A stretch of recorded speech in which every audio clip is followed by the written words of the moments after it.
کتنے 80 دینار موجود تھے. کہتے ہیں میرا ایک چھوٹا بھائی بھی تھا, 40 دینار ان کے لیے رکھ لیے, اور ماں نے شیخ عبد القادر جیلانی رحمۃ اللہ تعالی علیہ کو 40 دینار عطا کیے.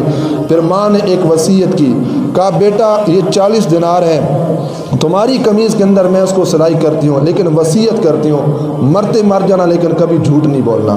یہ اللہ کے ولی کی شان ہے اور نشانی ہے کہ وہ کبھی جھوٹ نہیں بولے گا. اس کا مقصد اللہ کی رضا ہوگا, چاہے ساری دنیا ناراض ہوتی ہو جائے, اس کی زبان پر کلمت الحق ہوگا, وہ سچ بات کرے گا, سچی بات کرے گا, چاہے جو کچھ ہونا ہے ہو جائے. ماں نے کہا یہ وصیت ہے کہ تو نے ہمیشہ سچ بات کرنی ہے, جھوٹ نہیں بولنا چاہے مرتا مر جائے. 40 دینار آپ کی قمیض کے اندر ماں نے سلائی کیے. بغداد کی طرف دین کا علم حاصل کرنے کے لیے جیسے گھر سے چلتے ہیں نا, تو کیا ہوا, راستے کے اندر ایک قافلے کے ذریعے آپ جا رہے ہوتے ہیں, قافلے کے اندر چوروں نے حملہ کر دیا. چوروں نے حملہ کس انداز کے ساتھ کیا, ہر بندہ انہوں نے پکڑا اور پوچھا کیا ہے تمہارے پاس. کسی نے جھوٹ بولا, کسی نے سچ بتایا, جو کچھ تھا چور وہ لے کے گئے. ایک چور عبد القادر جیلانی کے پاس ہے, پوچھا بیٹے بتا کیا ہے تیرے پاس. تو ماں کی وصیت کے مطابق آپ نے بڑی حسین انداز میں بات کی, فرمایا میری اس جو ہے نا قمیض کے اندر 40 دینار میری امی جان نے سلائی کیے ہیں, انہوں نے مجھے وصیت کی تھی کہ میں نے جھوٹ نہیں بولا, میں سچی بات کرتا ہوں, میرے پاس دینار ہے, تم نے لینے لے جاؤ.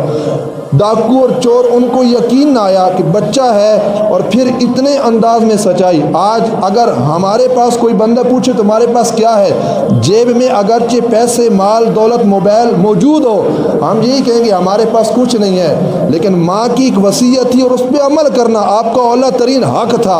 آپ نے کیا کہا میرے پاس یہ چیزیں ہیں, آپ نے بتا دی, چور پکڑ کے بڑے ڈاکو کے پاس لے گیا. اور آپ کی سیرت کے اندر آتا ہے 70 بندہ وہ تھا جنہوں نے قافلے پہ حملہ کیا تھا. جب آپ کو لے گئے نا بڑے ڈاکو کے پاس, انہوں نے کہا قمیض کو پھاڑو اور دیکھو اندر کیا ہے. جب اندر سے دیکھا گیا تو 40 دینار جو ہے وہ نکلے.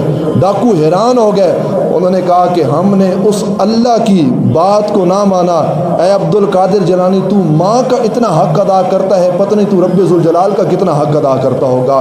جو بچہ دنیا میں رہ کے ماں کی اتنی بات کو ماننے والا ہے کہ اس نے ماں کی بات کو نہیں ٹھکرایا, رب نے اس ولی کامل کو ایسا مقام عطا کیا, وہ رب کی بات کو کیسے ٹال سکتا تھا. حضرت عبد القادر جیلانی نے جب یہ بات بتائی, پھر ڈاکو نے کیا کیا, 70 بندہ وہ تھا جنہوں نے آپ کے دست پہ کلمہ پڑھا اور رسول اللہ صلی اللہ علیہ وسلم کے دین کے اندر داخل ہو جاتے ہیں. آج ہم بھی گھروں سے جب نکلتے ہیں